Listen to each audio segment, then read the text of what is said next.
Yeah. How about you? Same. Yeah. It's good though. Got my hikes in. It was great. Yeah. Severely lack leisure time in our society. Absolutely. I'm sad, but here we are. We got, what, 6 weeks left, I think? 6, 7? Hopefully it goes by quickly. So an announcement, the observation has been rescheduled for the 9th, which is next week. Again, they're observing me, doesn't have anything to do with any of you. So just be yourself. I'll hand your exams out at the end of class. That way you're not tempted to talk or be distracted. And we're going to start chapter 4 today. We did have an updated schedule, so just be mindful that a couple of these sections we have to remove, particularly section 4.5 and 4.2. So does everyone have an updated schedule? If not, it's on D2L. So. Is it on the actual homework site? Because it still has 4.2 in there. Yeah, I should have. I believe I unassigned all of the sections we weren't covering, but I'll double check again. Yeah. So chapter 4 is really applications of the derivative, and since we're not looking at 4.5, we're really just looking at mathematical applications. 4.5 was really the only section in chapter 4 that had physical applications. So these are all math-based applications. 4.1, we're dealing with the maximum and minimum of a function. And then we'll see in that section there's two classifications. There's an absolute and a local. So that's kind of like the absolute is like the overall highest place, maximum, absolute minimum, overall lowest place, and local maximum or relative maximum are just within some area, what's the overall highest and lowest spot, okay? So like the absolute tallest place on Earth was different than our local tallest place, right? So we've got two distinctions there. And then that sort of leads us into 4.3, where we're determining how to find the location of the absolutes and or the local maximum, rather. We're also looking at where a function is increasing and decreasing, and the concavity of a function, which the derivatives tell us. That moves us into putting basically the information from 4.3, moving that into or adding that into techniques of graphing.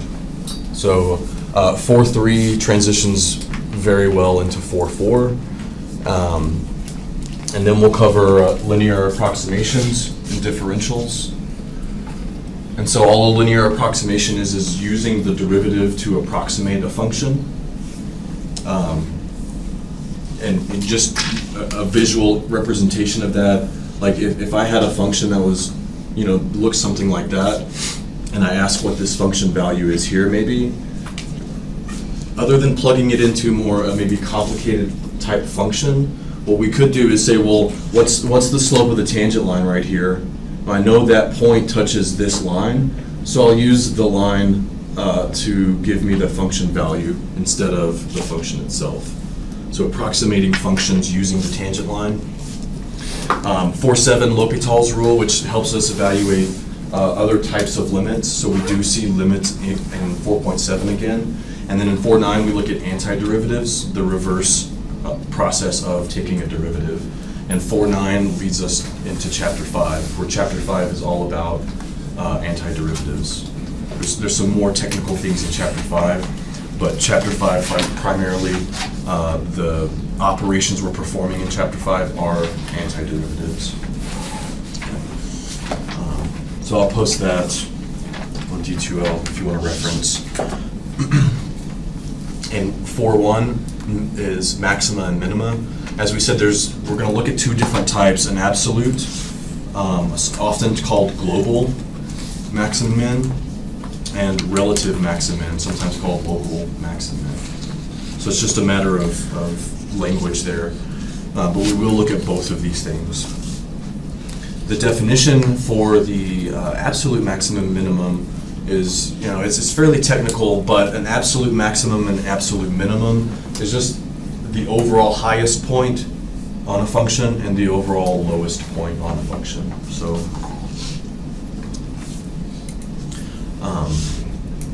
we will investigate the conditions that have to be present in order to guarantee both an absolute maximum and an absolute minimum. So you don't necessarily need to remember the definition, but if any of these theorems and stuff are candidates for like true, false, or short answer fill in the blank kind of thing, I'll try to point that out. But this is not. Okay, so we're going to just consider the function x squared on two different intervals, on its domain and on an interval from 0 to 2, not including 0. So that's sort of a particular example, slow build-up to what conditions have to be present to guarantee both an absolute maximum and an absolute minimum. We see on both of these intervals here, this interval is an open interval, as well as from 0 to 2. So we're looking at a function, continuous function on an open interval in either case.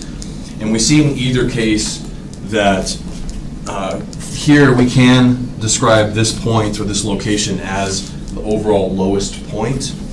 So we would say that this is an absolute, I'll just abbreviate that, absolute minimum. However, we don't have an absolute maximum, because this, as we know, just continues indefinitely. So we can guarantee one, but not both.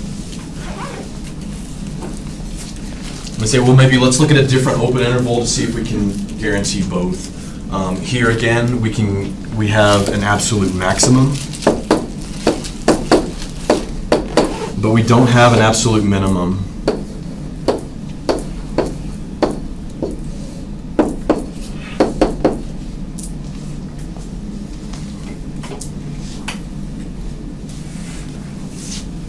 And then we see it gets even worse if we don't include either of the endpoints. So here, there's neither an absolute maximum nor an absolute minimum.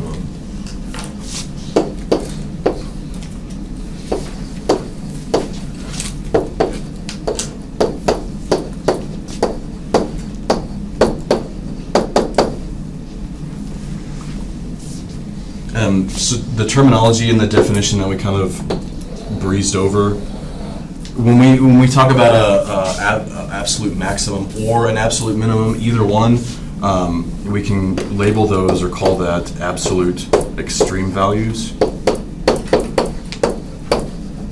or absolute extrema. So when you see absolute extrema, it just means a maximum, absolute maximum or an absolute minimum. That's in the definition above. All right, so we've got this function on an open interval doesn't seem to be sufficient to guarantee both absolute extremes. So then what happens when we look at the continuous function on a closed interval? So when we close off the interval, then we have both.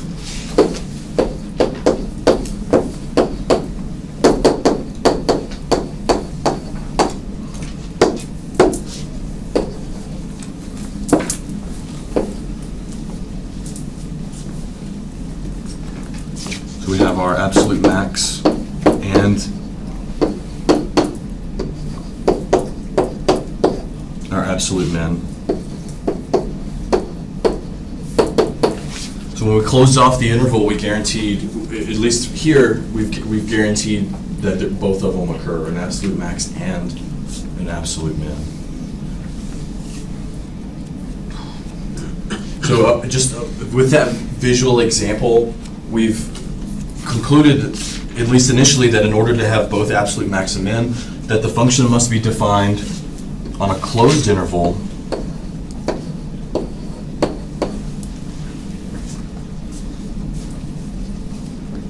But as we'll see, that's not the only condition that has to be present.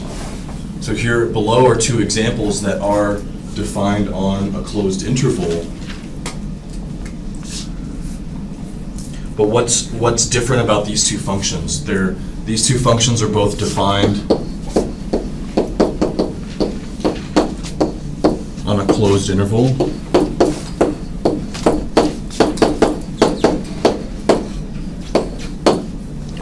But what's happening with these two functions? They're not what? Continuous. They're not continuous on the interval. So we see that this function is defined. I don't know, did that print out? Looks weird. I don't know. Let's call this A, and we'll call this B. Didn't quite print out. So the function here is defined on AB. It's a closed interval. However, the function is not continuous on the interval.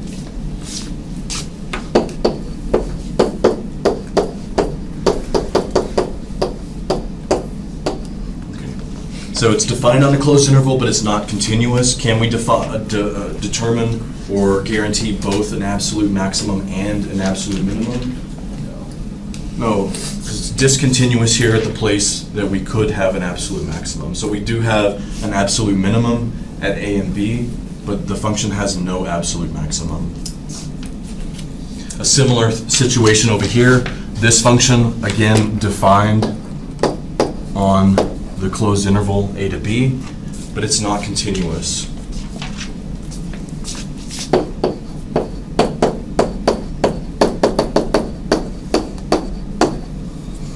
So we can guarantee one or the other, but not both. Here in this example they've drawn out, we have an absolute minimum, but there is no absolute maximum. So both of these have absolute minimums, but no absolute maximum.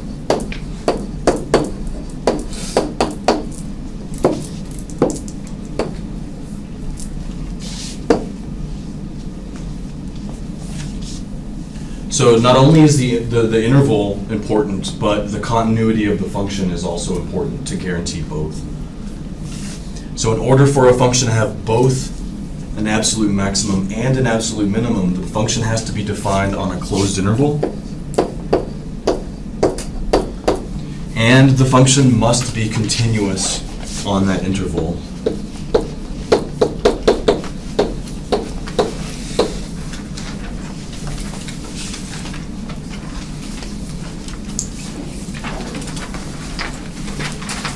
And that's exactly what the next theorem tells us. Do y'all have any questions about this? Sort of a long way to get there, just kind of illustrating what the next theorem says. We could have just presented the theorem and gone from there, but hopefully this will give us a little bit of context as to why. So that's the extreme value theorem. In order to have both absolute maximum and an absolute minimum, as we said, it's going to be a continuous function defined on a closed interval. Why do you need both? You don't need both. It's just sometimes we might just be looking for an absolute maximum or a minimum.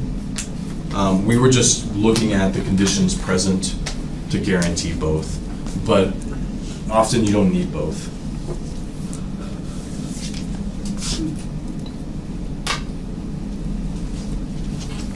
All right, here's two examples. Let's use these two graphs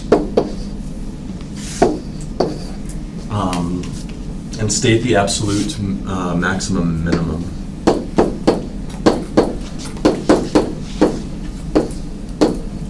So state the absolute extreme, absolute extrema for both of these.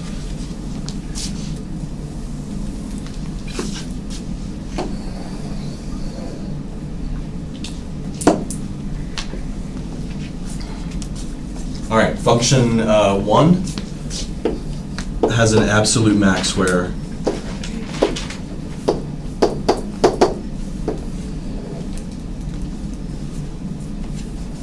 where? When x equals a. Yeah. So remember, there's two ways to describe these kinds of things. We can say it's at x equal to a. So that's where the maximum occurs.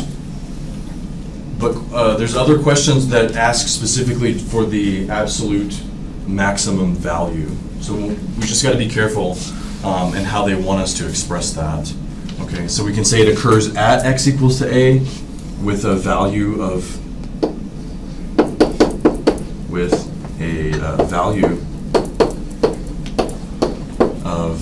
that's function f of a. So the maximum minimum value is always the y value. The location is always the x value.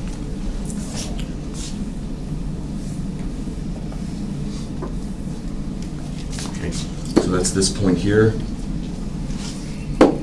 Do we have an absolute min?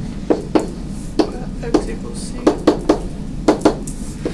Absolute minimum here, the overall lowest point at x equals to c, whose value is f of c.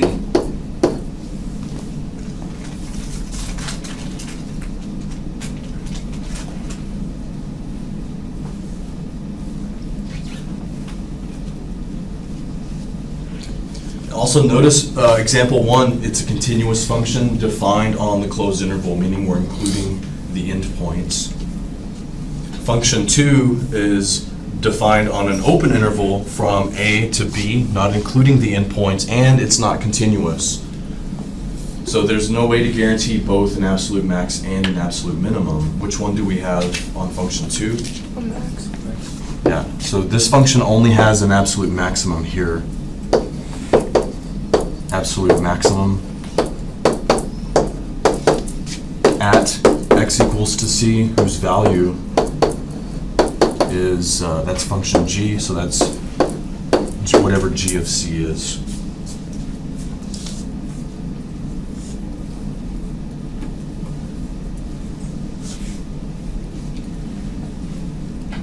Do y'all have any questions on that?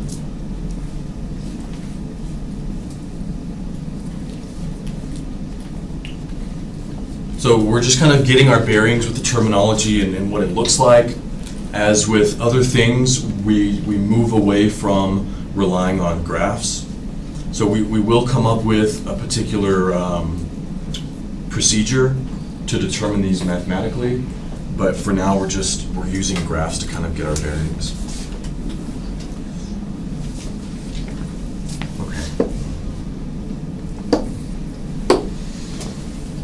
So we'll come back to how we find an absolute max and absolute minimum. But before we look at that procedure, we've got to talk about local maximums and local minimums. So a local maximum and a local minimum,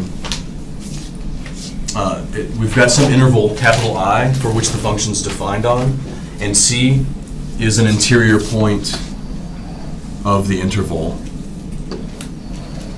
So the, it's really important phrase right there that if you skip over, it can be very detrimental when you're finding these things. So interior point, what that's telling us is that anytime we have a local maximum or a local minimum, it has to be on the inside of the interval.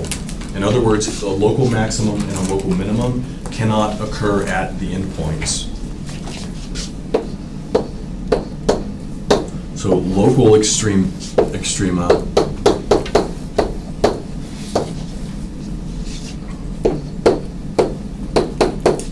can't occur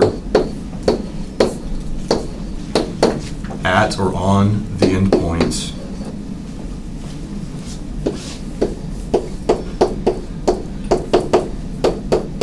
When we talk about local extrema, it's everything that's inside the interval.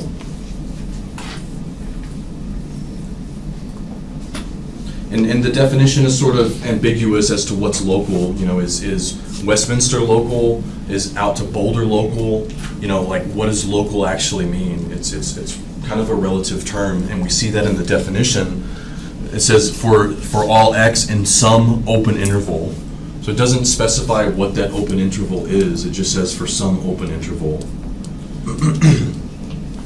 There's really no there's nothing agreed upon as far as what that open interval looks like. It's some open interval. You know, it could be this big. It could be, you know, thousands of units long. So just the variation in definition from local to absolute. The absolute max and min could include the endpoints, whereas the local cannot. And the absolute was in the overall highest and lowest spot, whereas local is just in some open interval around an x value.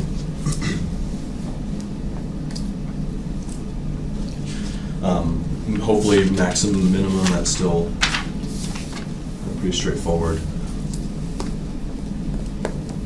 All right, questions on that definition?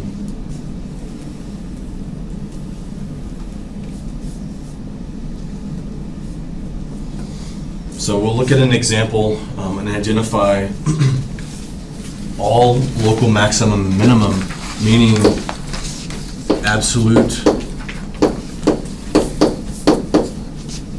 and local.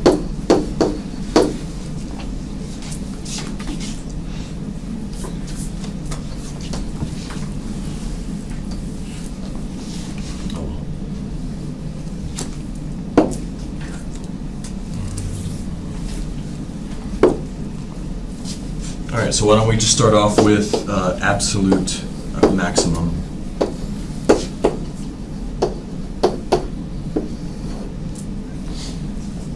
So where do our absolute maximum occur?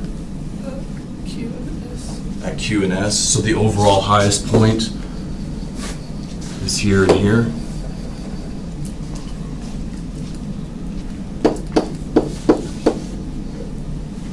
Is there a limit to how many maximums you can have, like absolute maximums? No, there's not. A limit to the number of absolute maximums or minimums you can have, or local minimums or maximums for that matter. If you think about sine and cosine, right, on their entire domain, they have infinitely many maxes and mins, 1 and -1.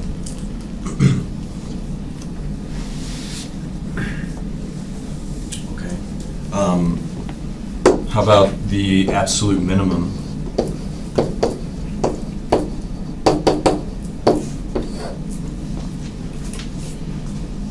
The overall lowest point?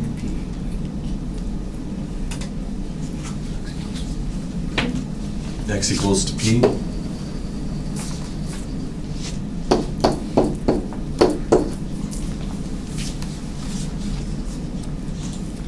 Yeah, straightforward.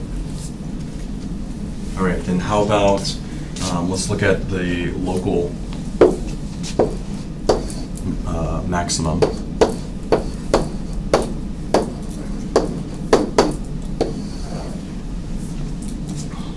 R? No. There are none. A. Okay, so I heard R, I heard there are none. Anybody else have any other ideas or thoughts? Q and S again? Hmm? Q and S again? Q and S again. What do y'all think? So remember, the local is just the highest point in some region, right? The region isn't defined. So we could say, well, if I looked at this, let's say if I looked at that open interval right there, isn't that the highest point in that interval? Well, what if I looked at a bigger open interval? What if I looked at this open interval? Now we have two high points, which again are at Q and S. So anything that isn't P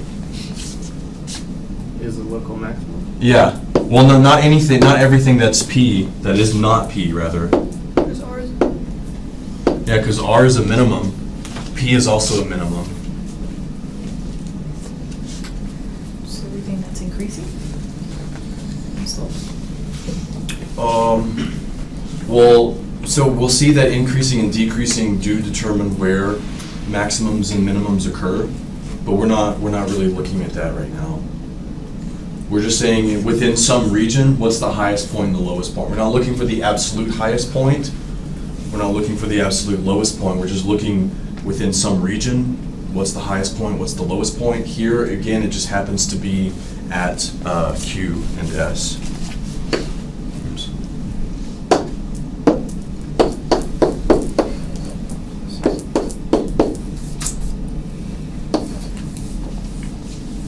So those are also local maximums. We saw that they were absolute minimums. Again, this example is illustrating that an absolute and a local can be the same thing. Right? Because if you, let's say you lived in Nepal, the absolute highest point on the earth is Mount Everest, but locally that's the highest point as well. So you just happen to be in a place where the absolute and the local is the highest point. Nothing wrong with that. How about the local minimum?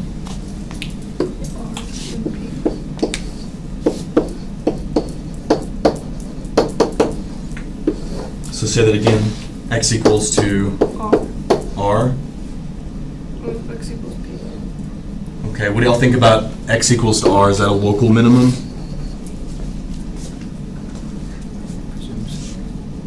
Within some region, that is the lowest point. What about X equal to P? Would that be a local minimum as well?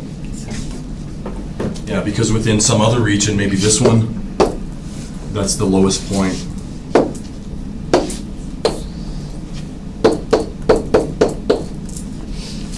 So R wasn't an absolute minimum because it wasn't the overall lowest point on that graph, but it is a local minimum.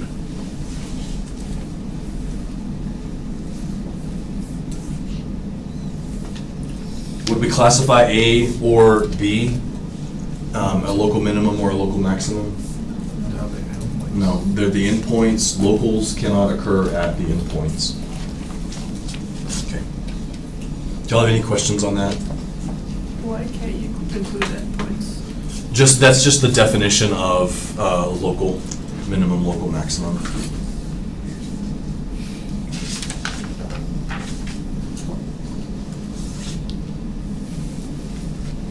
Okay. Any other questions?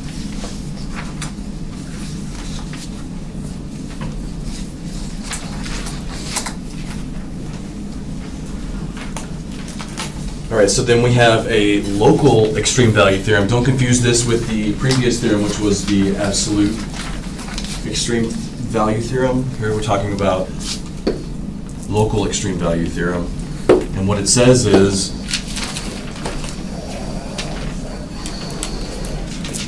if f has a local minimum or a maximum, so that's our assumption, f has a local minimum or a local maximum, then f prime of c, the derivative at c, is equal to 0. So we're saying, like, you know, for example, if some function clearly has a local minimum or a local maximum, or both, then what has to be true there about the slope of the tangent line? The slope of the tangent line at that particular point, c. So this is our x value of c. The slope of the tangent line there has to be horizontal or equal to 0.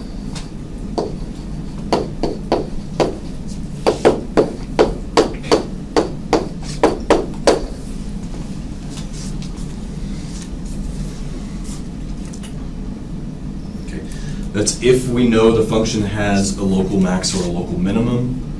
What the theorem says is then we can imply or conclude that the tangent line there is horizontal.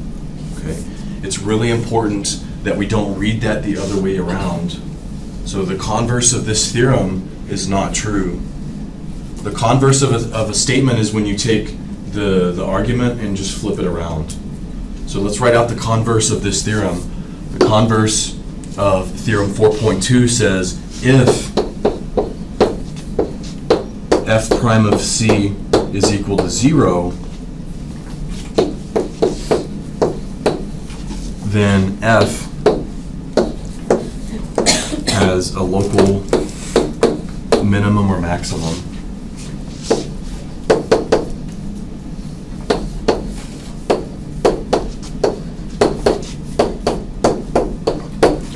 equal to C. Okay, that is the converse of this theorem, and that is not true.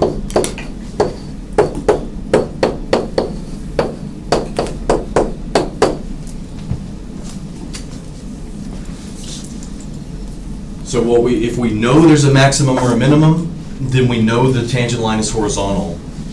If we know the tangent line is horizontal, that doesn't necessarily mean we know there's a maximum or a minimum there. Okay. So this, for example, is to illustrate this converse. So for example, the graph f of x equals to x cubed has a derivative that's 0 at 0, but there is no maximum or minimum value there.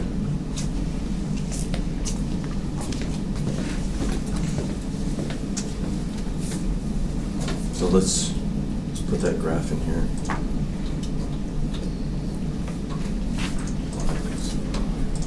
Okay. So we do have a horizontal tangent line here at this point, but we see that that's not a local minimum nor a local maximum, right? If I move slightly to the left, then there's a point smaller. If I move slightly to the right of that point, then there's a point that's larger.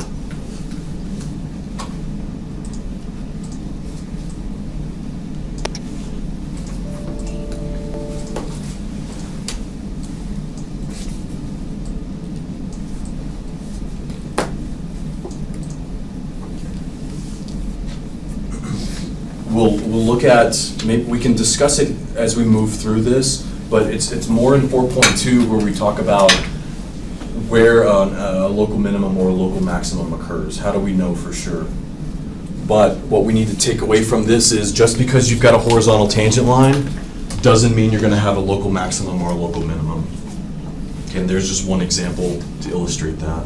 Does that make sense? Do y'all have any questions about that?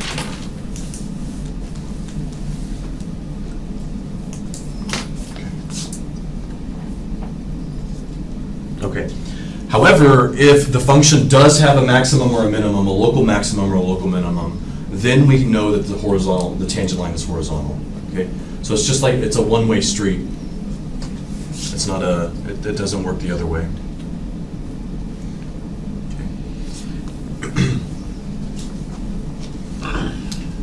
Okay. So then, in order to talk about or to locate where local maximums and local minimums occur, we have to talk about the critical point. And the critical point is simply defined where the first derivative is equal to 0 or where the first derivative fails to exist. So anytime the derivative doesn't exist or the derivative is 0, all of those x values will be classified or labeled as a critical point.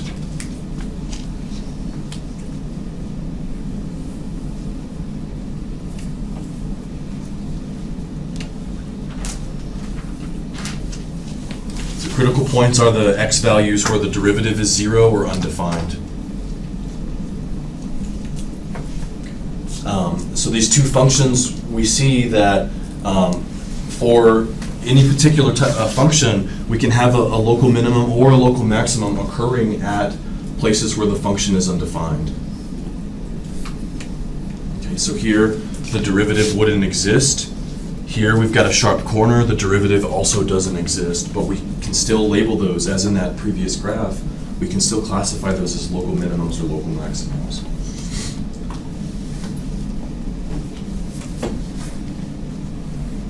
All right. And critical points, as based off of Theorem 4.2, critical points where the derivative is 0, remember, just because the derivative is 0 somewhere doesn't automatically imply there's a maximum or a minimum.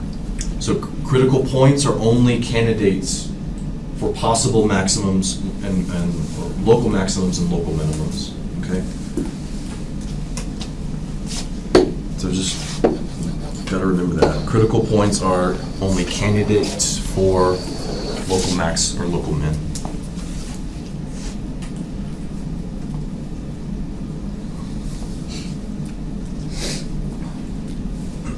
And as we've seen with at least one example, local maximums and minimums can also be absolute maximums and minimums.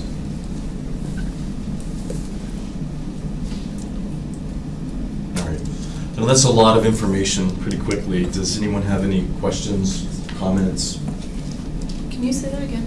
Local maximum and minimum can also be what? Absolute maximums and Okay. minimums. Yeah. So if you don't have a graph, how would you find out which critical points are maximums and minimums? Okay, so if we didn't have a graph, how do we find out which critical points are absolute maximums, or sorry, local maximums or local minimums? We talk about that in the next section, in 4.3. But as we go through this process of finding critical points, I'll try to point it out, and we make it concrete in 4.3. For now, what we want to focus on is a lot of these exercises are finding critical points. So a large part of 4.1 is given a function, find its critical points. And then in 4.2, we'll see what we do with those critical points.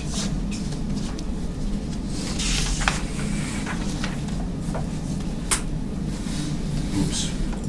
We'll come back to that. So just make a note here in 4.3, we will discuss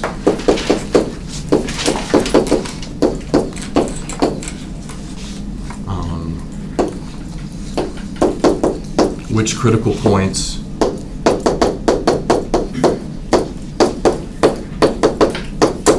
and I'm just going to start abbreviating that, critical points.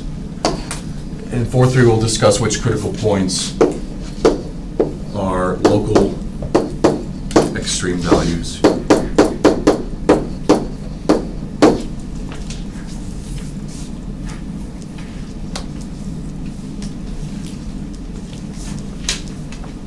But really the first step is to actually, given a function, find that function's critical points.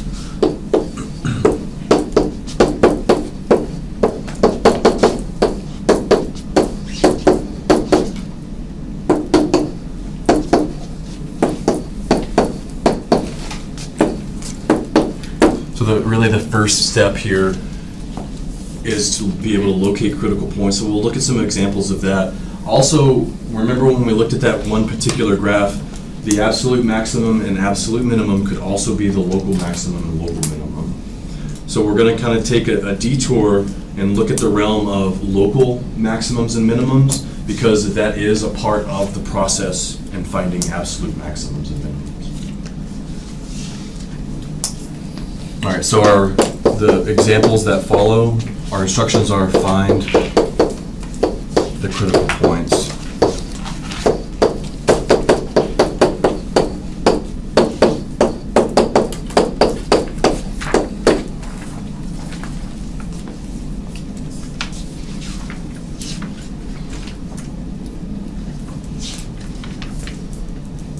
All right, so before we do this, let's go back to the definition of a critical point.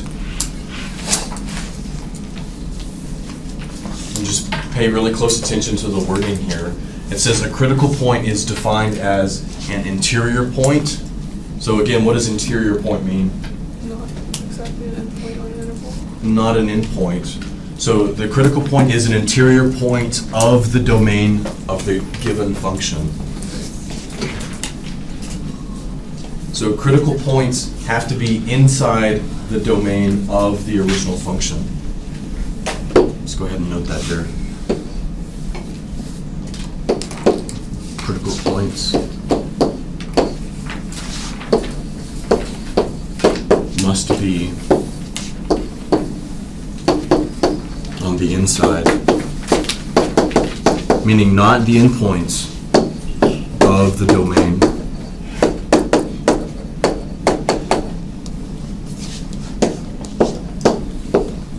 Of whatever function you're given.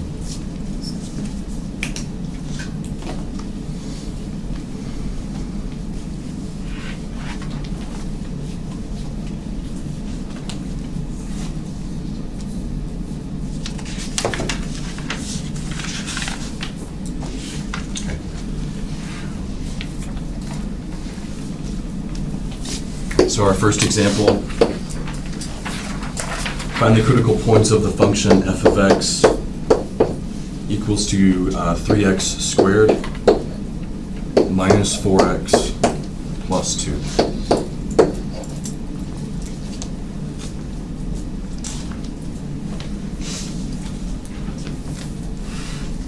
So critical points were inside the domain of the original function. So keeping that in mind, let's just go ahead and list the domain of this function.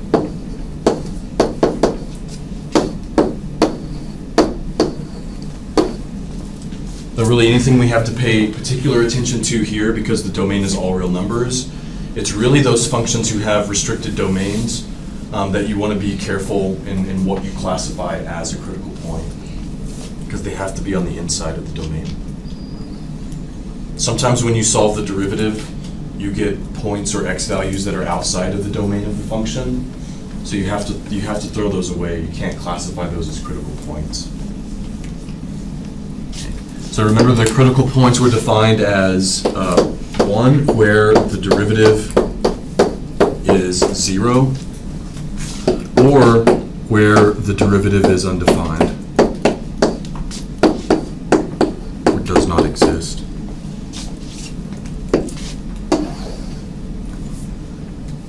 Okay, so let's compute the derivative.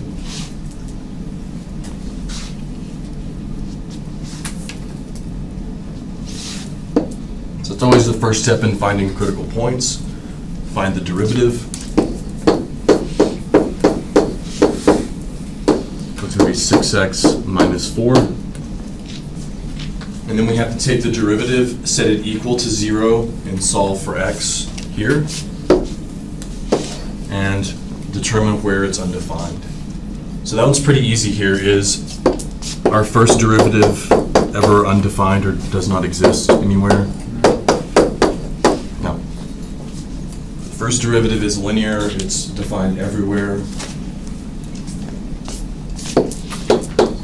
So there's no critical points we get from that part of the process. Is the derivative equal to 0 somewhere? Yeah. So when x is 4 over 6 or 2/3,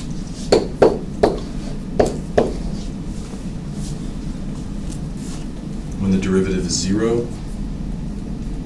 And then just again, as practice, what we want to do is once we get these values, we want to make sure that they're in the domain of the original function before we label them as a critical point. So since 2/3 is in the function's domain and it's not an endpoint, we would say that that function has a critical point. So f of x has a critical point at x equal to 2/3.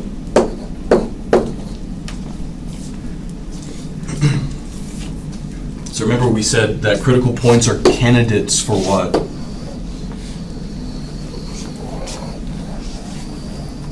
Local maximum.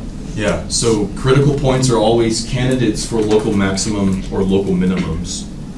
Remember, it's not always guaranteed that they will correspond to a local maximum or a local minimum.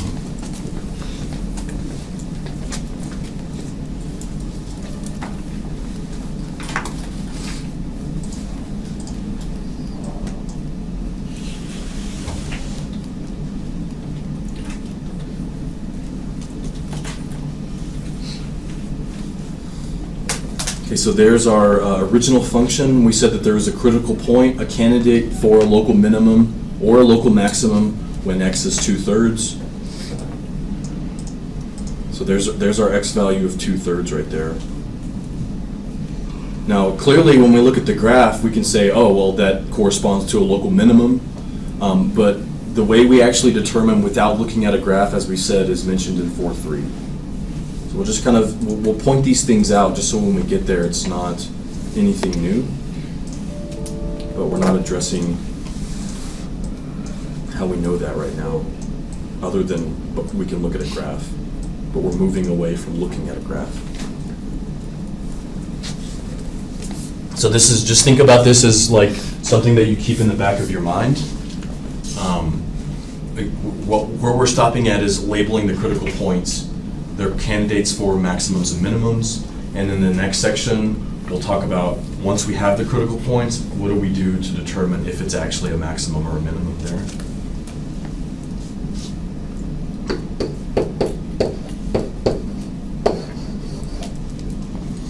Okay, do y'all have any questions on that?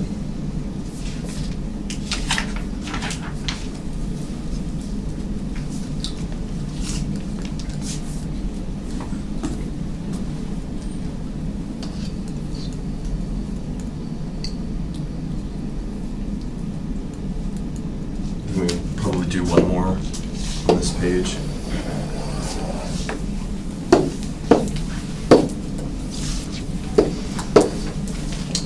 Example 2,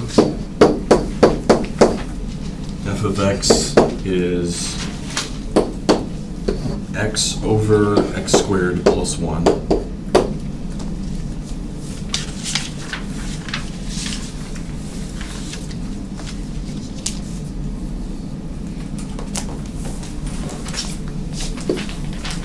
So when you're tasked with finding critical points or local maximums or local minimums, you always want to keep the domain of the given function in mind. So what's the domain here?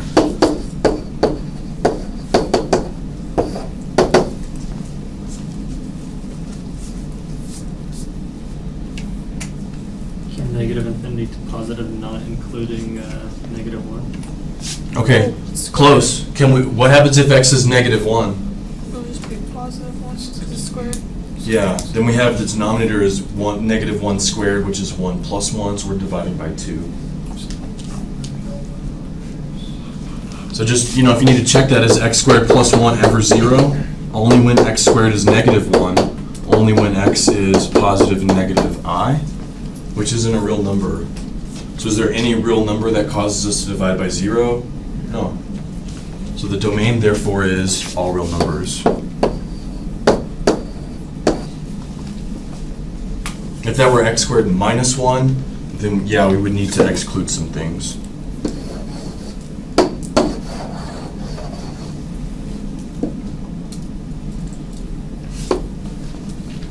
Okay, so critical point, step 1, find f prime.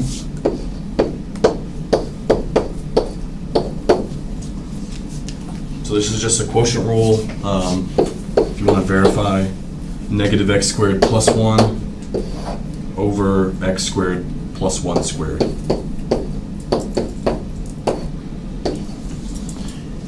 You got to be careful. Many of you on the exam wrote out the quotient rule as just the top derivative of the bottom minus the bottom times the derivative of the top, and you totally forgot to put that over the bottom squared. So you're missing like half of the derivative when you don't put that over the bottom square. So just if you were doing that, just be fully aware that we need that component. Okay. So we find the derivative, and then we answer 2 questions. 1, where is the derivative 0? And where is the derivative undefined?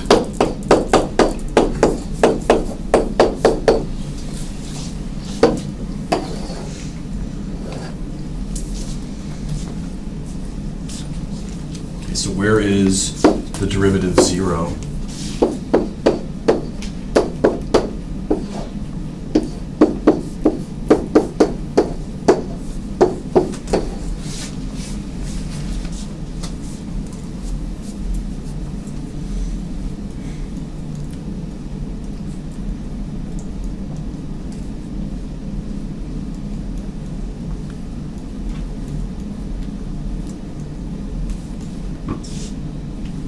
When is a fraction 0? Can we divide by 0? No. Numerator 0. Fraction is 0 only when the numerator is 0. So our derivative is 0 when negative x squared plus 1 equals to 0.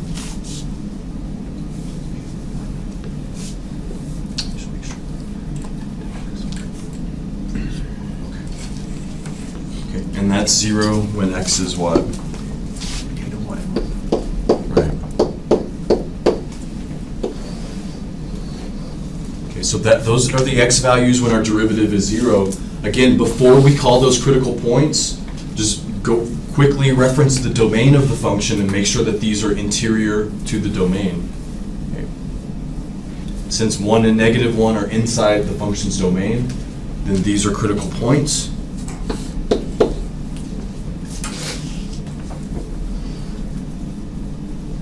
And do we get any others from where the first derivative is undefined or doesn't exist?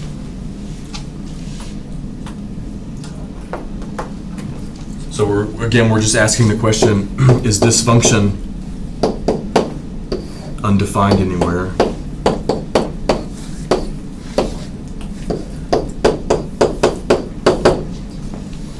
And we know those rational functions are undefined when the denominator is 0.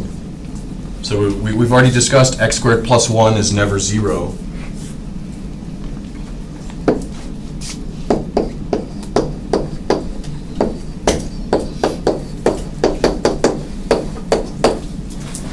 So we don't get any additional x values from where the first derivative is undefined. Okay. So we have two critical points. F of x has critical points, x equal to 1 and -1.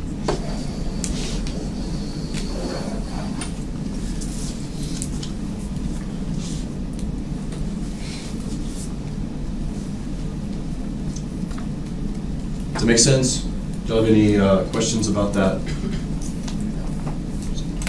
Now, obviously, all of these examples could be different, right? You know, there's thousands of different types of functions we can look at.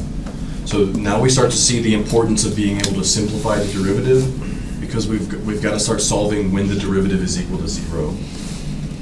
So it wasn't terribly crucial when we're just finding a derivative to simplify it all the way. Now it's crucial to simplify it, because you've got to simplify to solve where it's 0. These two critical points are candidates, again, only candidates for maximums and minimums. So let's just look at a graph to see if they do actually correspond to either one of those.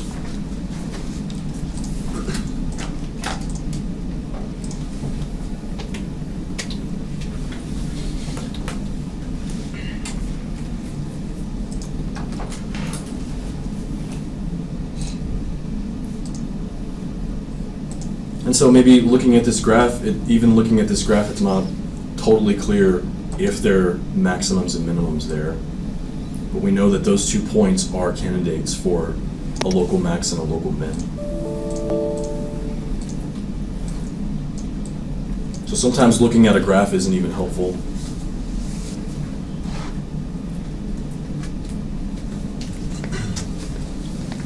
Do you have any questions on that example?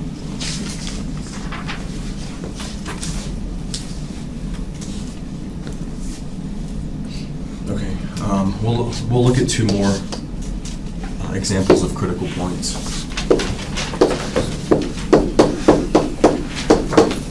The next function is 4 cosine squared.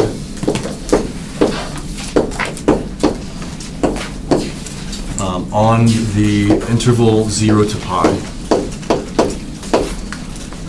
A lot of times with trig functions, they will give you a restricted domain. Otherwise, you're going to have like infinitely many values. So when they say that this function is on the interval from 0 to pi, that's the domain that we're given.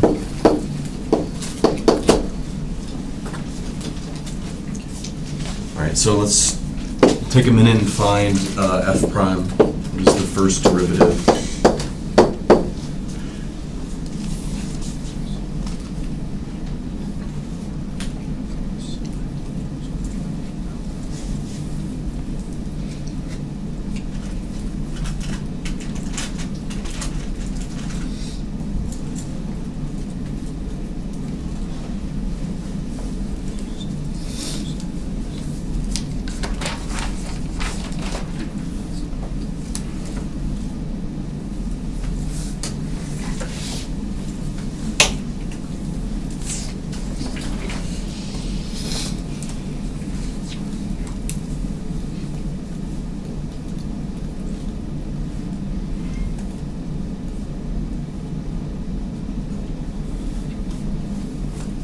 Anybody wanna shout it out?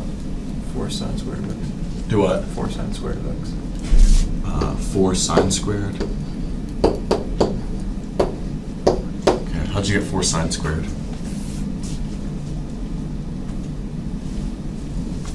Well, I expanded the cosine, so I mean, either way, cosine means negative sine, and negative sine. Of course. Remember, that's 4 cosine squared like that. So it's a product rule. No. So we could write it as cosine times cosine and use the product rule. As it stands currently, we would just use the chain rule. So the 2 comes down to multiply the 4, leave the inside function alone. We've got 8 cosine x times the derivative of cosine, which is negative sine. So you should have got negative 8 sine cosine or cosine sine, however you write those factors.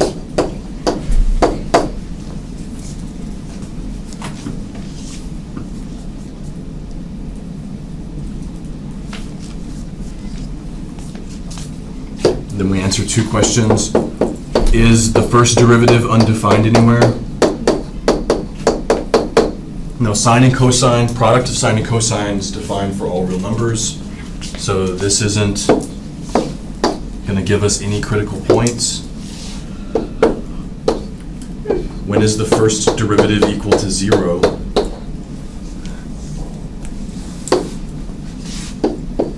When negative 8 sine cosine equals 0.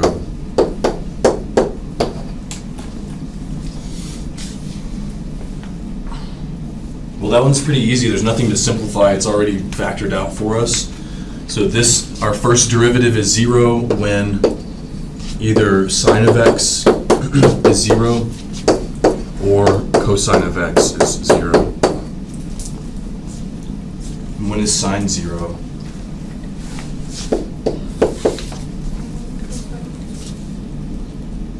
At what values?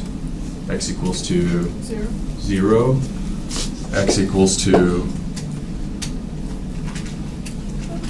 pi, 2 pi, etc., right? This way and this way. That's out of theorem. So this is where the importance of the interior of the domain aspect comes in. Would we say that any of these are critical points?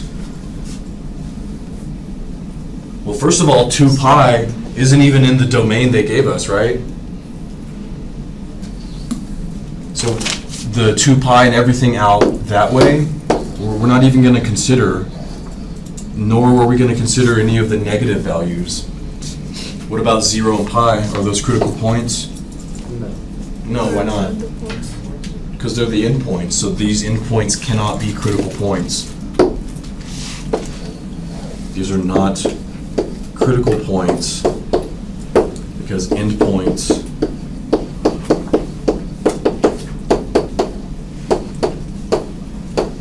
can't be critical points.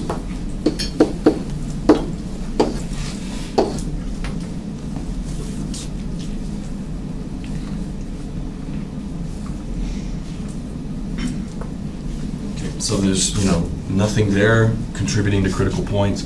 How about when cosine is 0, or cosine of x is 0, rather, when x is Pi over 2. pi over 2, 3 pi over 2. Do we need the 3 pi over 2 here? No, 3 pi over 2 is outside of the domain from 0 to pi. So 3 pi over 2. Negative pi over 2. All of those values are not in the original domain. Okay, so is that a critical point? Yes. Yeah, that's on the interior of the domain, which was given as 0 to pi.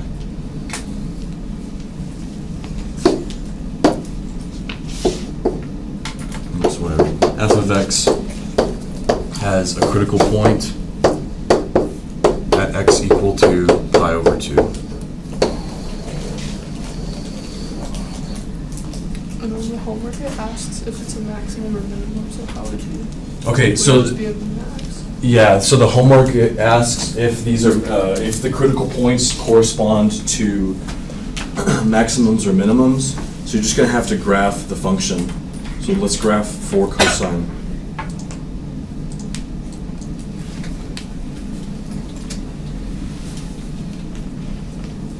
Squared on 0 to, what was it, 0 pi?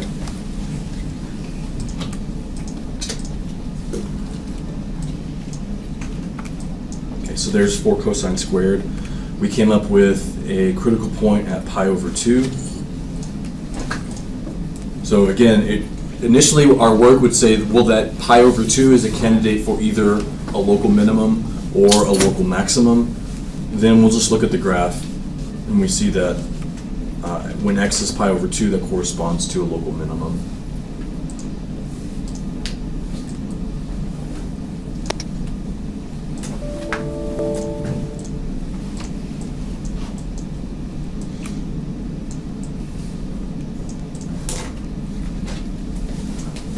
So we'll just kind of state that based off the graph.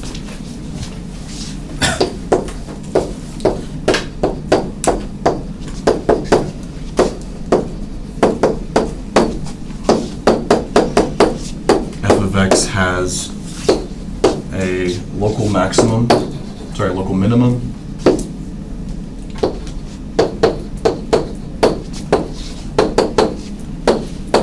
At x equal to pi over 2.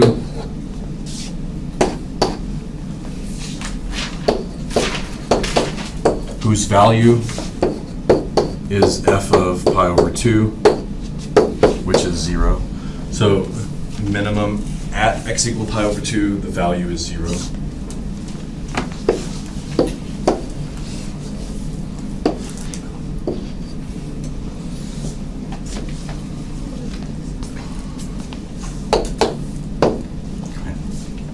So for now, we would just, in 4.1, use the graph to answer the question about where there's a maximum or a minimum.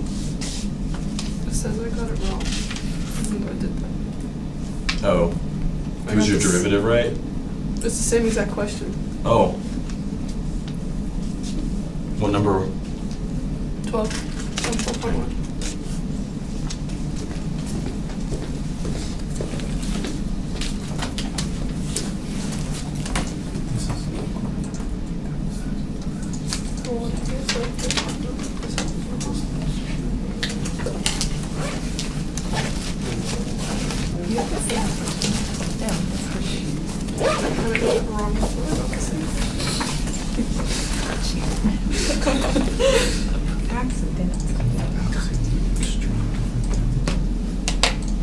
It's local, but it could be absolute minimum, and if one is the absolute,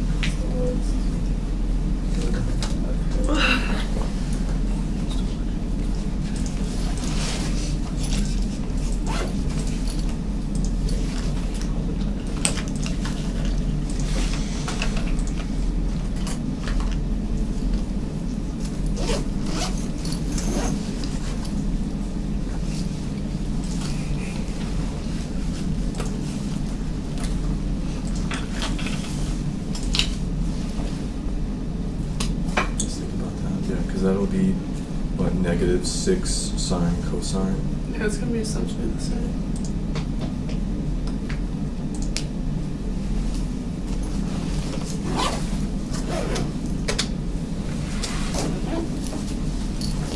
Oh, because they're asking for the location of the absolute extreme values. They're not asking for the local Okay, minimums or maximums.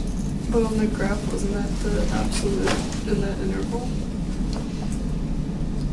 Yeah, but if we select this right here and say that there is an absolute minimum, which we saw, but there is no absolute maximum, that's not true because we've got an absolute maximum here. Okay.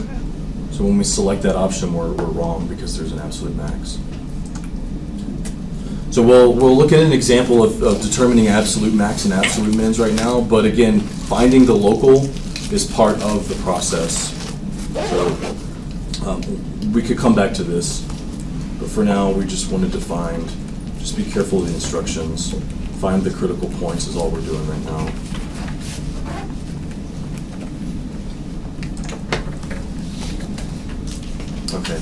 Any other questions?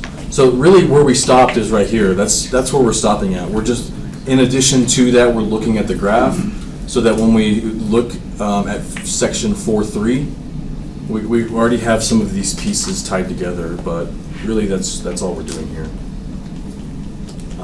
Do y'all have any other questions on this?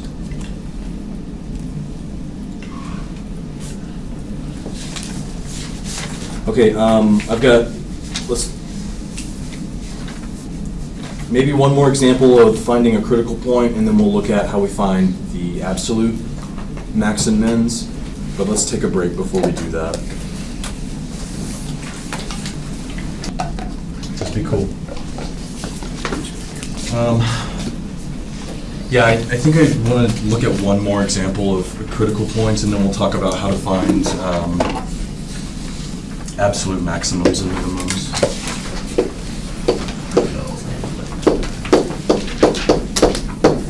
Okay, so our function is 1 over x minus the natural log of x.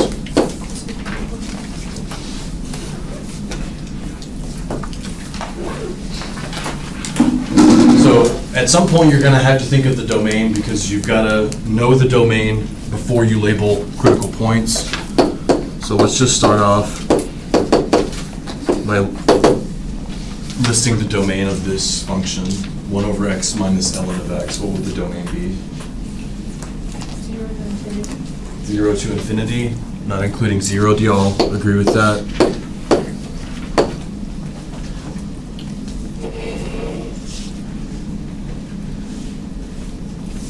Make sure I started that. Okay, so that's our domain. Our critical points must lie within that domain. What's the first derivative?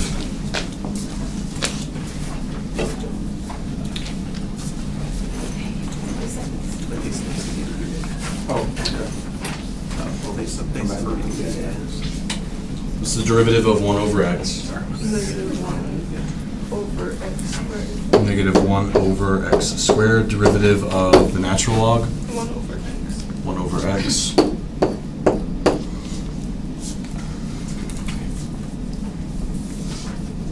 So we can leave it like that. Eventually, we're going to have to reconfigure, simplify that to solve where the first derivative is 0. So let's just go ahead and write this out in a more beneficial way. Now we'll just combine these two together. So we've got a minus 1 minus x all over x squared is the first derivative.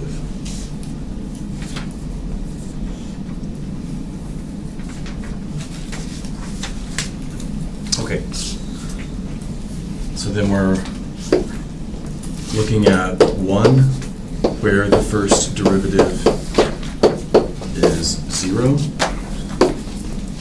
So when does negative 1 minus x over x squared equal 0? When the top is 0. So when negative 1 minus x is 0.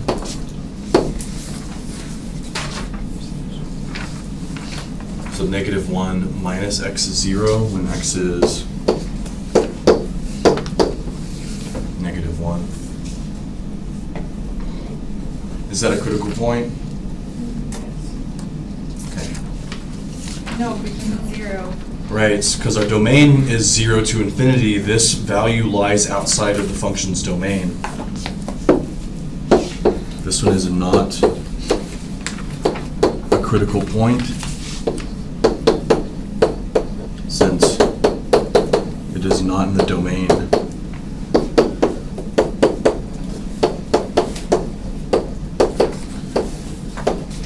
of the function. So if you think about the reason the reason why we're finding critical points is to determine where the given function has a maximum or a minimum.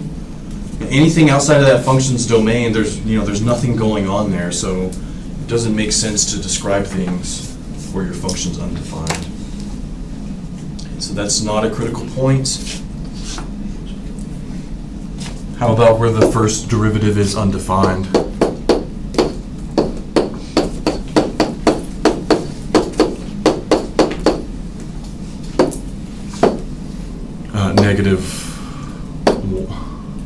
Negative 1 minus x over x squared.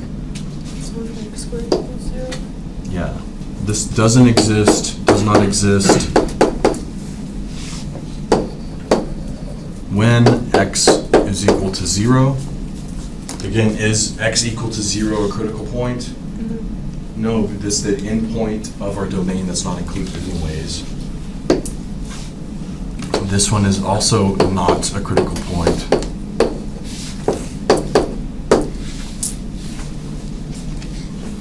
So we ended up with two values through the process, -1 and 0, both of which were outside of the domain of the original function. So this particular function has no critical points. That's perfectly fine.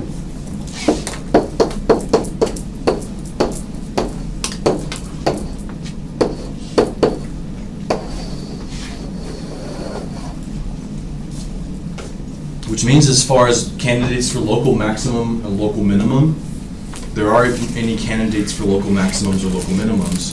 So the function doesn't have any local maximums or local minimums.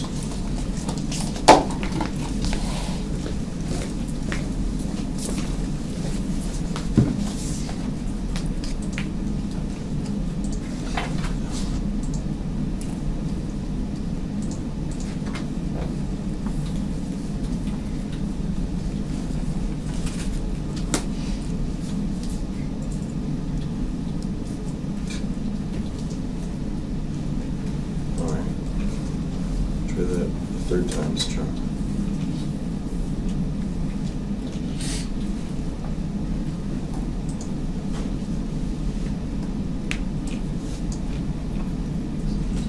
Okay, so now it's just continually decreasing. There never is a local maximum, or local minimum rather, and continually increasing here. It's still decreasing, but values are larger and larger.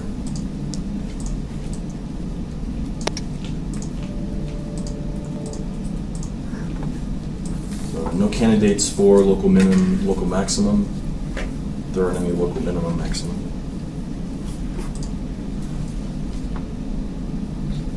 Do y'all have any questions on any of these?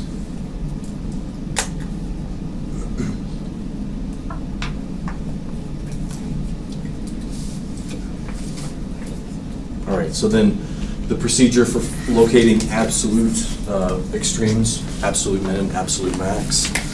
Sorry that this didn't come out in your notes. But there's only 3 steps. The first step is to locate the critical points, which we've been doing the last 4 examples.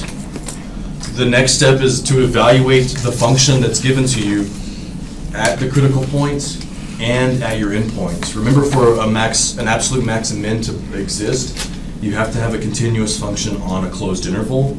So you're going to be given 2 endpoints, and you'll find some critical points. You take those points, plug them into the function, and you're looking for the overall largest y value as your absolute maximum, and the overall smallest value is your absolute minimum.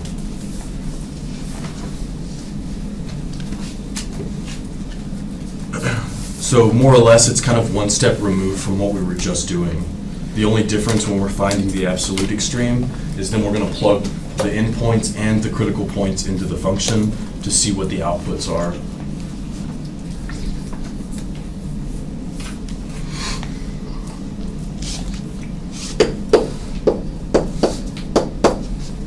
So we'll go back to this example, 4 cosine squared on 0 to pi.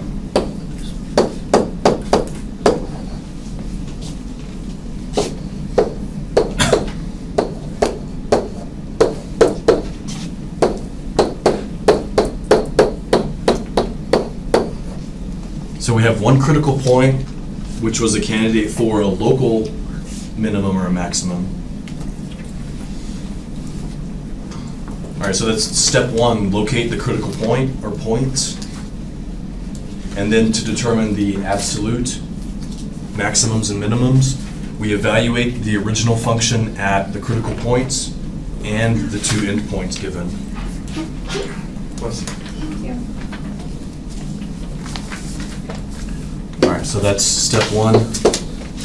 Step two, we're going to evaluate the function at pi over 2. Evaluate the function at 0, and evaluate the function at pi.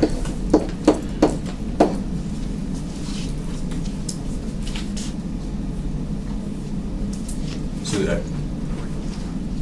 you'll need a second to copy that down.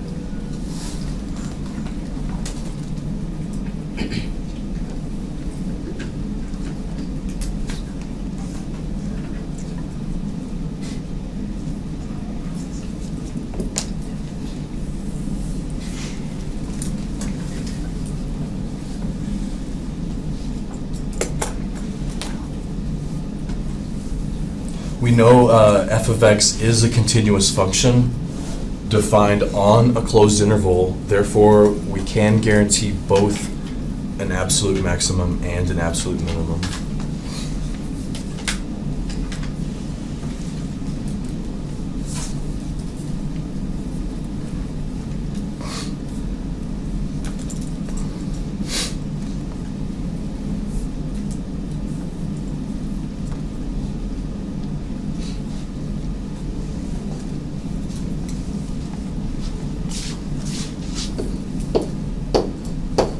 Okay, at our critical point, we have 4 cosine squared of pi over 2.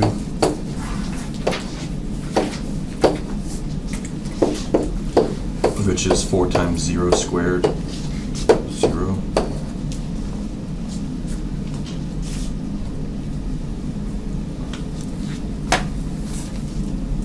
We evaluate the function at 0, that's 4 times cosine of 0 squared. Cosine of 0 is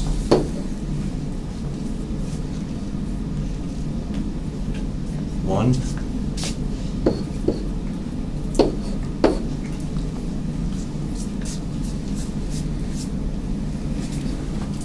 And the other endpoint evaluated, plugged into the function, is 4 cosine of pi squared. Cosine of pi is -1, squared is 1, times 4. Okay,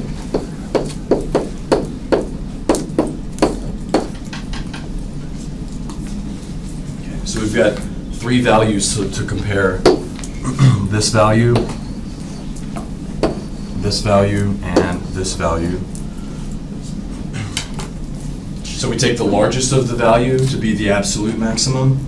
So we have 2 absolute maximums occurring at x equals to 0 and x equals to pi.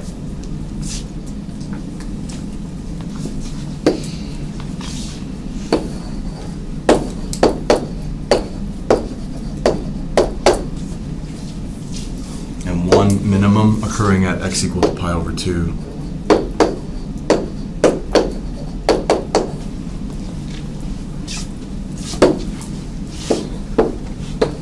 F of x has an absolute maximum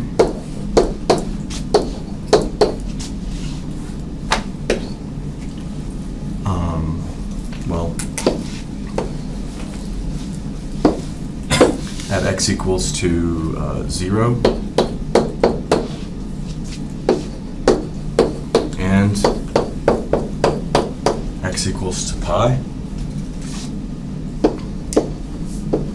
whose value is 4.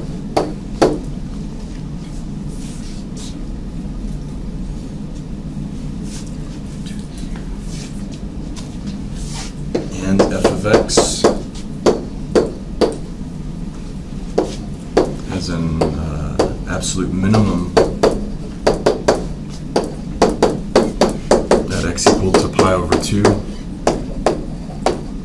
whose value is 0.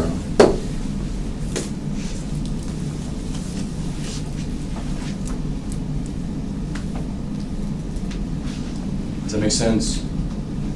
Don't have any questions on that.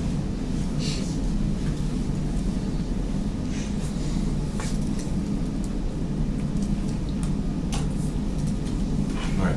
So to find critical points is where the first derivative is undefined or 0. Make sure those are in the domain of the original function. To find absolute maximums and absolute minimums, you evaluate the function at the critical points and at the endpoints. Take the smallest and largest.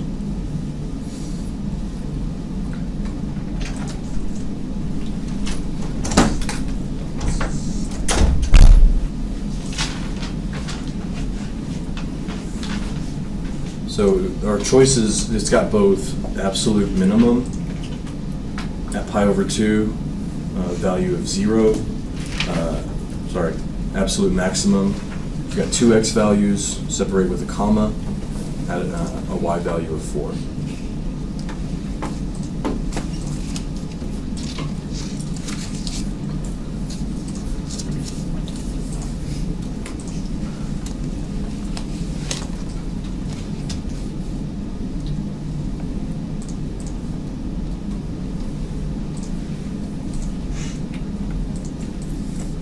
There's our pi and 4, 0 and 4, and then there's our minimum.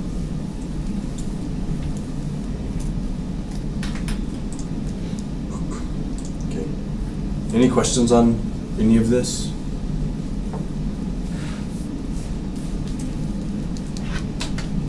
So really the only thing we've actually looked at is how to find critical points and how to find absolute maximums and minimums. That's what we've done in 4.1.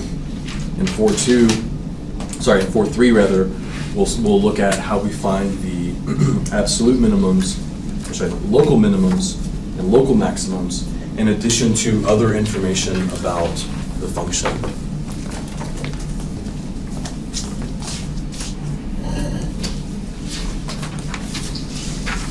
All right.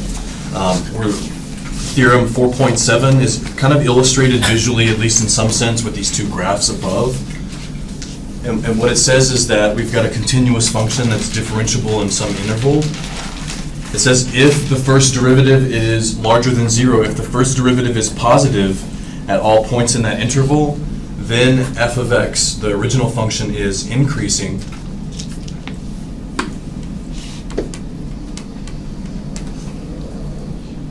Similarly, if the first derivative is smaller than 0 or negative, that means the original function f of x is decreasing. So where the first derivative is positive, your function increases. Where the first derivative is negative, the function decreases. What do you mean by if the functions? Like, do you mean like after we plug in values, or? Say that again? So like, what do you mean by the whole function is positive?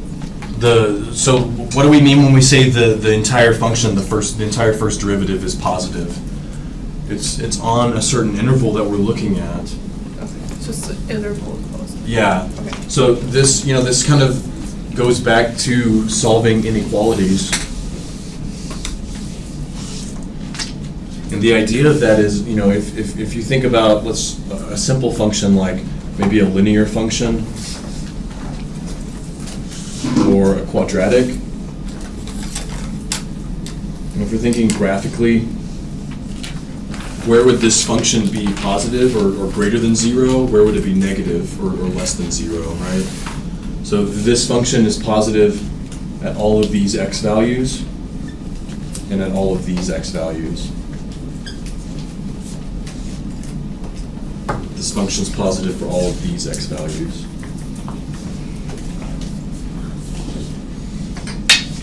So in order to answer the question, where is a given function increasing or decreasing, we have to look at the derivative, and then we have to look at particularly solving an inequality involving the first derivative. So maybe you remember that when we solve these kinds of things, what we do is we first find where it's 0, because we know if we know the locations where the first derivative is 0, then outside and in between those zeros, the function has to be either positive or negative. So then from here, we'll just find the zeros of the first derivative and then look at like a sign chart. We'll look at some examples, but if the idea of solving inequalities is something you haven't done or forgot, then maybe look over that. All right, so state the intervals for which the function is increasing and decreasing. So in order to answer that question, as we stated above, we have to know where the first derivative is positive and where the first derivative is negative, which implicitly means that we need to know where the first derivative is 0. So our first step again is to find the derivative.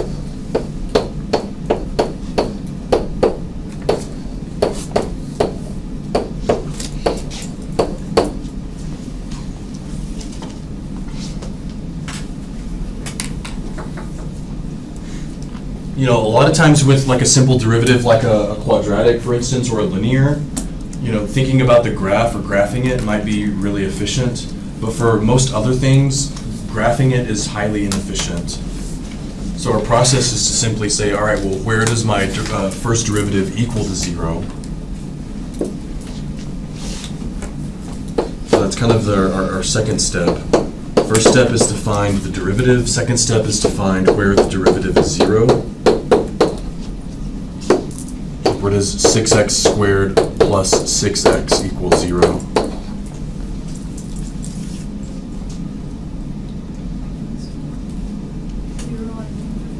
Okay. We're just going to factor out the greatest common factor, 6x. It's going to leave us with x plus 1.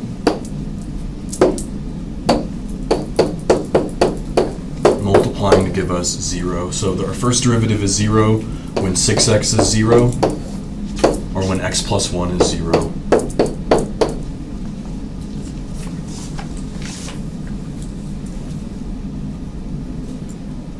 All right, so really it's like once you know where something's neutral, you can answer the question where it's positive and negative. So we found where the first derivative is 0. And so this is what we're going to do. We're going to look at the first derivative on the number line.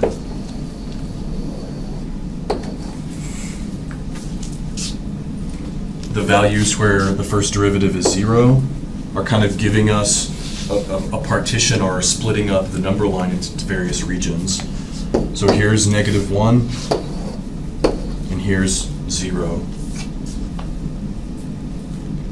So we need to choose 3 test points. We need to test here, let's say maybe at -2, test here at -1/2, and test here at +1.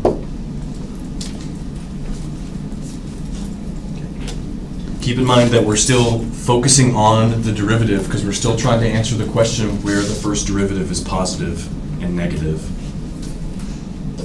So we're going to test these 3 values into the first derivative.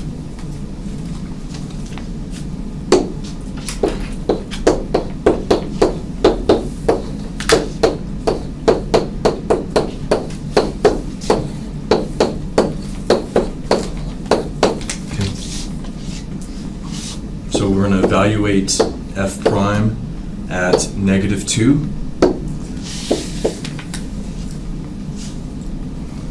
at -1/2, and at +1.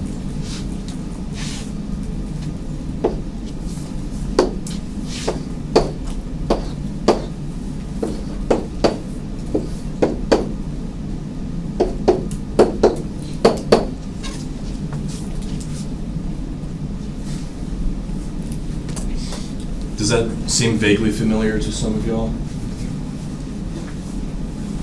Okay, so f prime of -2, it doesn't matter if which version we use, the factored version, the expanded version, it doesn't matter. Really all we're after here is the sign.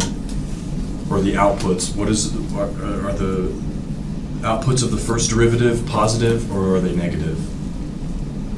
So f prime of negative 2 is 6 times negative 2 times negative 2 plus 1.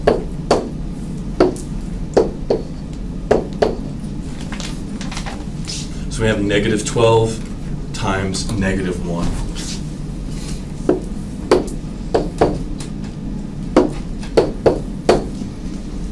Which is positive 1. And we really don't care about the value, the number itself. What we care about is if it's positive or negative. So all of these x values out here, the first derivative is positive.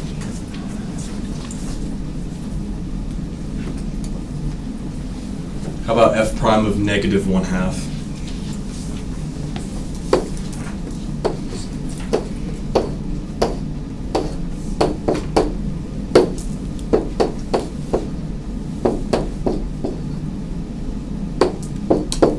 What does that give us?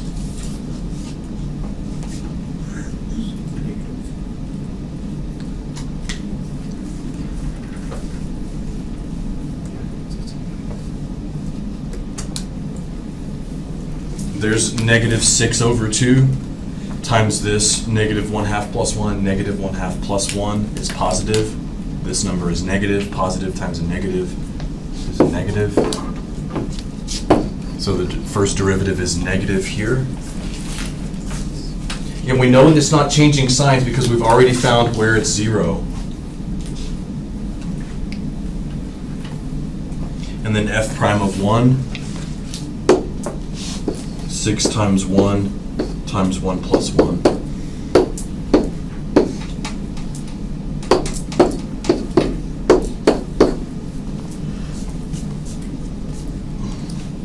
Now, don't assume that all of these follow a pattern. They don't all alternate positive, negative, positive, negative. Even when we're talking about polynomials don't always oscillate between above and below the axis every time you cross a 0. Because if you remember when you graph polynomials, depending on the multiplicity of the 0, you could cross through a 0 or you could bounce off a 0. So this chart right here for this particular one, we would have our 0 here and a 0 here. It would be negative here, positive here, and then positive again. So don't assume that they always go from negative to positive, positive to negative. It's not. That's sometimes the case, but more than likely it won't be the case. And really, this chart, this sign chart, is representing the graph of the first derivative. Okay, that's what we're after, because where the first derivative is positive tells us where the original function was increasing, and where the first derivative is negative tells us where the function is decreasing. Do y'all have any questions on what we've done?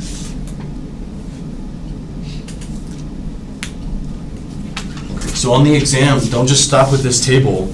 The question asks on what intervals is the function increasing and on what intervals is the function decreasing. So we're going to use this.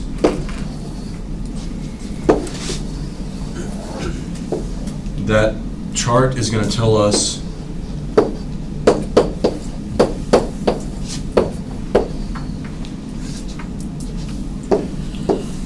we already have the graph here, but that chart is telling us something about the original function. So we've got a sign chart for the derivative, giving us information about the original function itself. We had our zeros at -1 and at 0. Since over here the first derivative was positive, our function given is increasing, and over here increasing as well. In between -1 and 0, the derivative was positive or negative, which means that the function f of x is decreasing.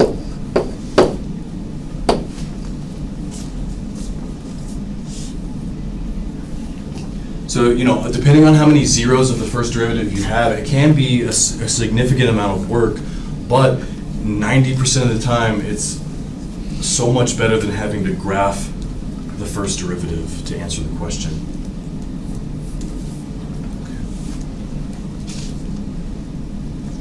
Okay, so there's our conclusion based off of our first derivative. Tells us this information about the function. Do y'all have any questions about that?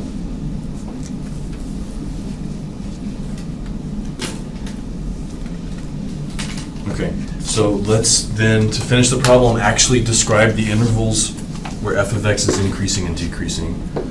So our final answer is f of x is increasing on the interval from negative infinity to negative 1 and from 0 to infinity. And f of x is decreasing on the interval from negative 1 to 0.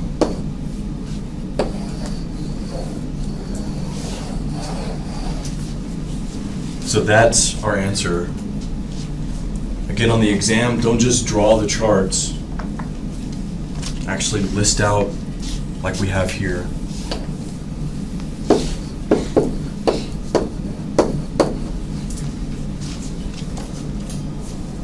And then the graph there is just provided so we can double check our work. So we see that the function's increasing from here to here and here to here, and then it's decreasing here to here.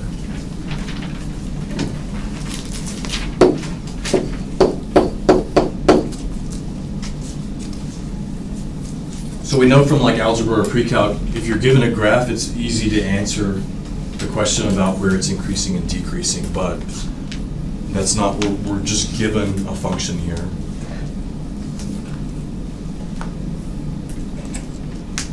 Questions on that example?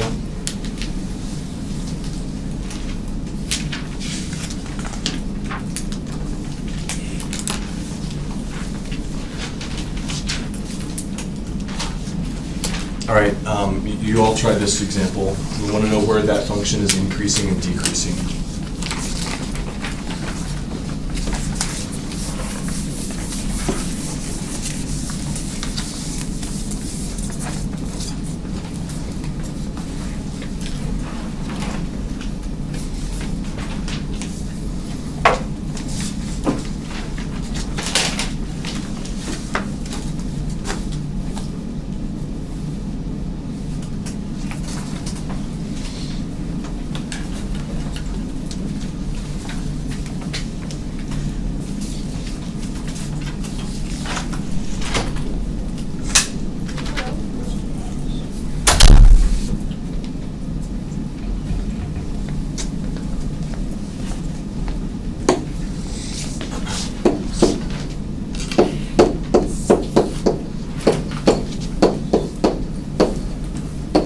First step is to find the critical points, and then your second step is to test the first derivative.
X over that's not so triangle. So just make simple exercise. Each one of those divided by e to the x squared. And then try to take out the greatest common factor. Or if you just want to try to take out the greatest common factor, because you're going to figure out where the numerator is 0 here, to solve when that's 0, you could just take out the next best factor up top.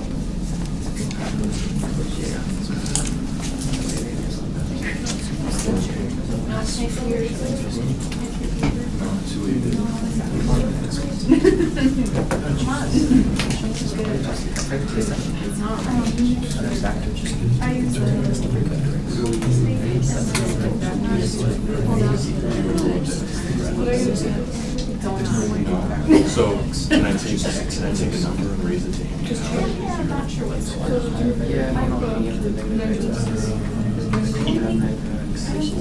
About 2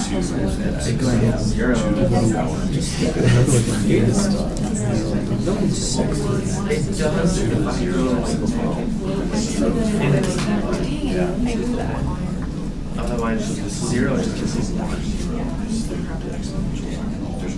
I think it would just be 1. So, I'm scrolling along and try to find it. Yeah, and I'll get donut and you're like,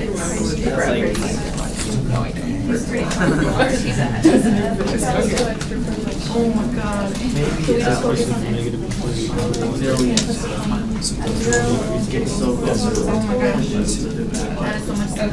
I forgot. But there's yeah, so like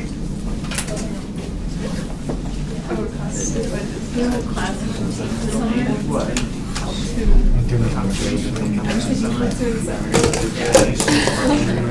I like sweat on seven. I left it to the end. Oh, so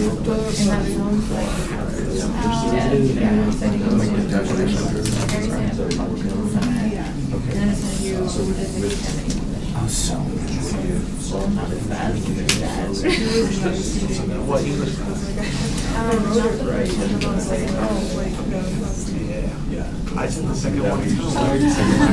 Like 0. My class that one was like completely different from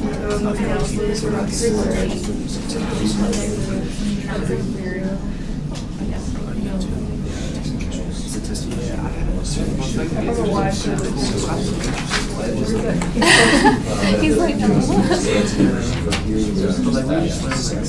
All this stuff, and that's just because my handwriting. Cody. Yep. Forgetting. Sorry. I mean, there was a lot. Calculus this summer. I didn't take chemistry this summer. Hey, why have I taken a chemistry class yet? You're so ahead of your biology. I haven't taken chemistry.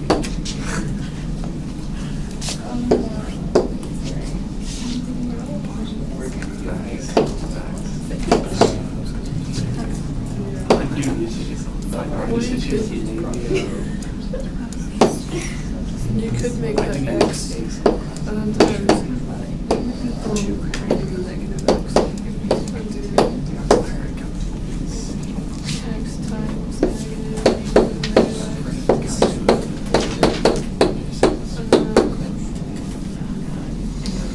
Oops. Yeah. That's my jump. It's the whole chain. So if you're not there yet, remember that 99% of the time when you're solving where the first derivative is 0, it's a simple matter of factoring out the greatest common factor. That way you have a bunch of stuff multiplied, and you can set each factor equal to 0. So we're going to take out the greatest common factor, e to the negative x. And that leaves us with, well, I guess, whatever, negative x plus 1. Or if you did the quotient rule here by saying that's x over e to the x, you're solving when this is 0. Again, that's 0 when the numerator is 0. It's the same idea. We're going to factor out the greatest common factor up top, figure out when that's 0. All right. So we can keep going then. F prime is 0.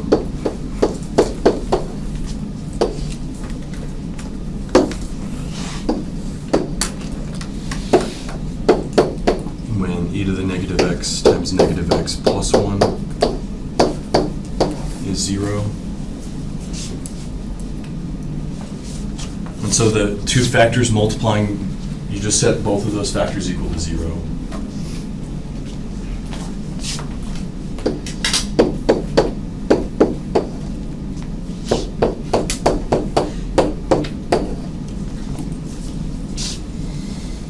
And many of you forgot that exponentials like this are never 0, so this doesn't contribute anything to solving. So this is never true.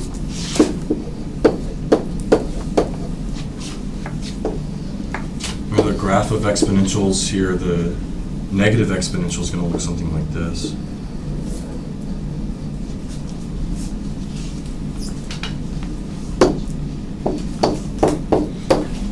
And so that's 0. The first derivative, rather, is 0 only when x is equal to 1. Is the first derivative ever undefined?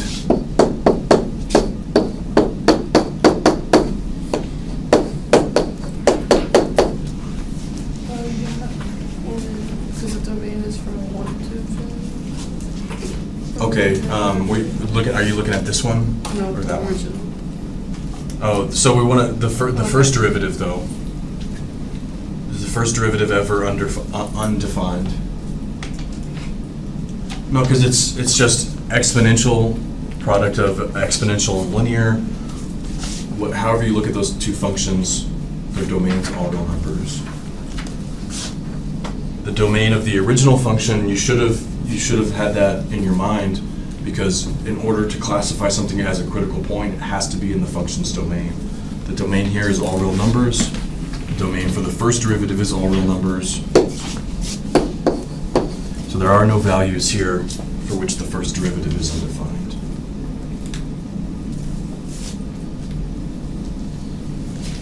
Okay, so we should have came up with a single critical point.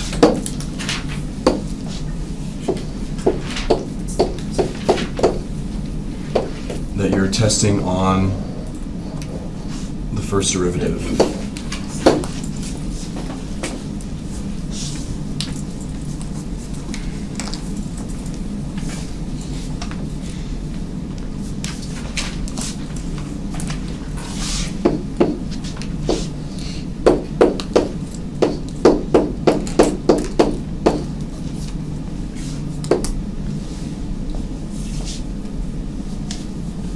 So whether you use the factored version or the original version that we had to evaluate, it doesn't matter, the same thing.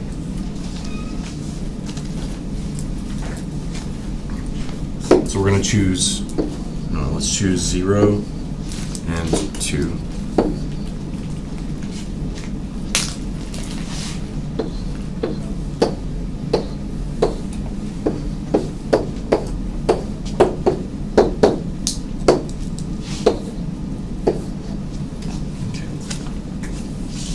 So if the first derivative evaluated at 0 would give us what? 1.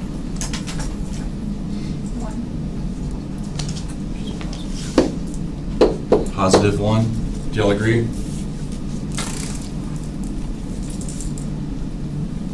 Okay. So all of these values give us, or all of those x values rather, our derivative is positive. And when x is 2, the first derivative is what? Can we do it together? Hmm? Can we do it together? Sure. So you have e to the negative 2 times negative 2 plus 1. So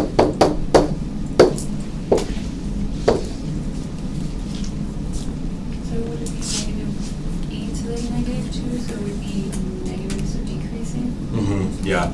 So we've got, this turns out to be e to the negative 2, and this is negative 1. Well, the exponential is never 0, right? It's always above the axis. The exponential is always a positive thing.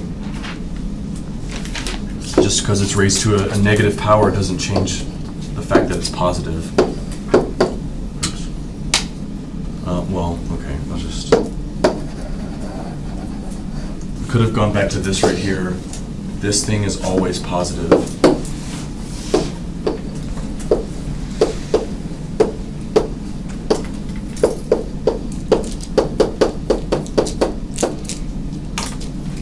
So really, to answer the question on this one in particular, where the first derivative is positive and negative, it's solely determined by the factor of the negative x plus 1.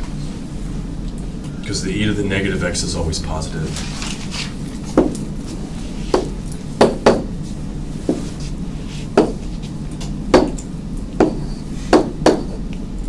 So whatever that is, I don't know exactly what that value is, but it is negative.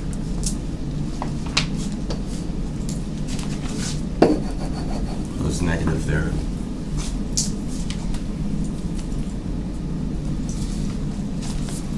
And later on, we'll look at the second derivative to determine information about the function. So at this point, you just want to be very, very careful that you're testing in the first derivative and telling information about the original function.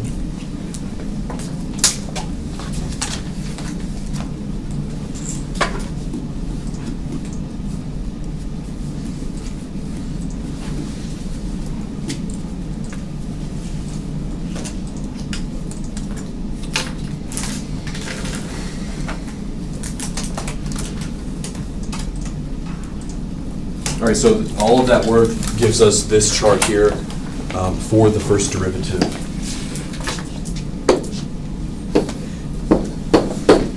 And then what that tells us about, this tells us the original function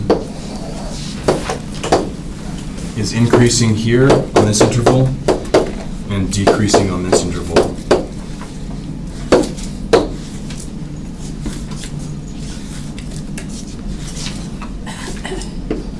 So our answer is f of x is increasing on the interval negative infinity to 1 and decreasing from 1 to infinity. That's our final answer right there.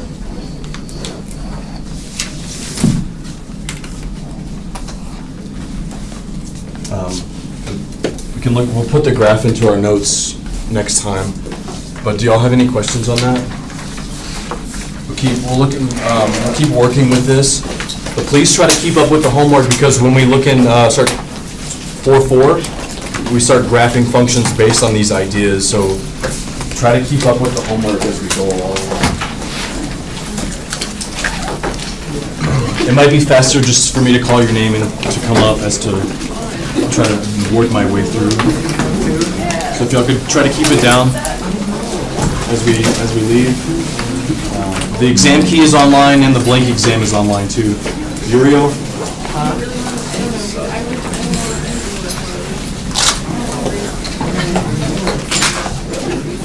Matthew? Mitch? Connell? Oh, real bad. Alejandro? Monique?